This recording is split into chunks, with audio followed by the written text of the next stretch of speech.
தொழுகையை போய் தொழுது வந்துடலாமா, தொழுகையை தொடர்ந்து தொழலாமா என்ற பல சிந்தனைகள் ரமலானுக்கு பின்னால் இவனை நன்மை செய்ய விடாமல் நெருப்பை கையில பிடித்தது போன்று வாழ்வான் என்பதை கியாமத்துடைய நெருக்கத்தில் வரக்கூடிய அடையாளங்களை ரசூலுல்லாஹ் ஒவ்வொரு ஆண்டும் ரமலானுடைய பிறைக்கு அடுத்த நாளே துவங்கும் என்பதை இந்த ஹதீஸின் வழியாக சூசகமாக சொல்லித் தருகிறார்கள்.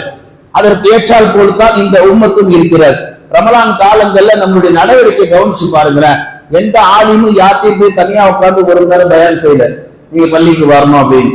எந்த தாவாவும் யார் வீட்டு வாசல்லையும் போய் ரமலானுக்கு வாங்க யாரும் அழைக்கல. யாரும் ரமலான் மாசத்துல குர்ஆன் முழுசா தர்ஜுமா படிக்கல. அன்னைக்கு ஓதுற 1.25 ஜுஸ்ல ஒரு ஆயத்தை தான் நம்ம பார்த்தோம். 1.25 ஜுஸுக்கு தர்ஜுமா படிக்கல. ரமலான் மாசம் முழுக்க நபிமொழிகளை நம்ம ஆராயல. ரமலான் மாசத்துல நம்மளை யாரும் வலுக்கட்டாயப்படுத்தல, தொடர்ந்து அமல் செய்யணும்.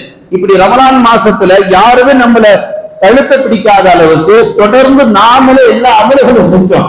இந்த செய்த அமல்கள் இது முடிய போகக்கூடிய இந்த நேரத்தில் இதே ஆர்வத்தோடு இதே எண்ணத்தோடு நாம் ரமலானுக்கு பின்னாலும் எப்படி ரமலான்ல நம்மளுக்கு யாரும் பயான் செய்யலையோ, நமக்கு யாரு எந்த ஒரு மொழிபெயர்ப்பும் கொடுக்கலையோ, எந்த நபிமொழியும் நாம படிக்கலையோ, எப்படி ரமலான்ல நமக்கு யாரு எந்த தாவாவும் தரலையோ, இதே மெத்தடு ரமலானுக்கு பின்னாடி வரணும்.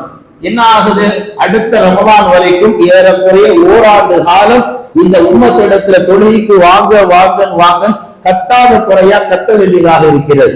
ரமலான்ல மட்டுமே இந்த உம்மத்திற்கு ஆலிம்கள் தரக்கூடிய ஒரு சலுகை என்னன்னா, அந்த ஒரு மாசம் குறைவா பேச வச்சிருவாங்க. மற்ற மாசங்களை பாருங்க, வாரம் எந்த அளவுக்கு அவரால் சத்தம் போட முடியுமோ, எந்த அளவுக்கு அவரால் உம்மத்து மேல கவலைப்பட வைக்க முடியுமோ அந்த அளவுக்கு சத்தம் போட வைக்க முடியும், கவலைப்பட வைக்கிறது இந்த உம்மத்து ஆக தீவிரமா செயல்படுது. ரமலான்ல பாருங்க, ஹஜ்ரத் சின்னதா ஒரு தர்ஜுமா செய்வார், சின்னதா 2 வார்த்தை சொல்லுவார், அது பெரிய அவருக்கு ஒரு உபதேசமாக இருக்கும். திருந்தக்கூடிய மனிதராக இருப்பார்.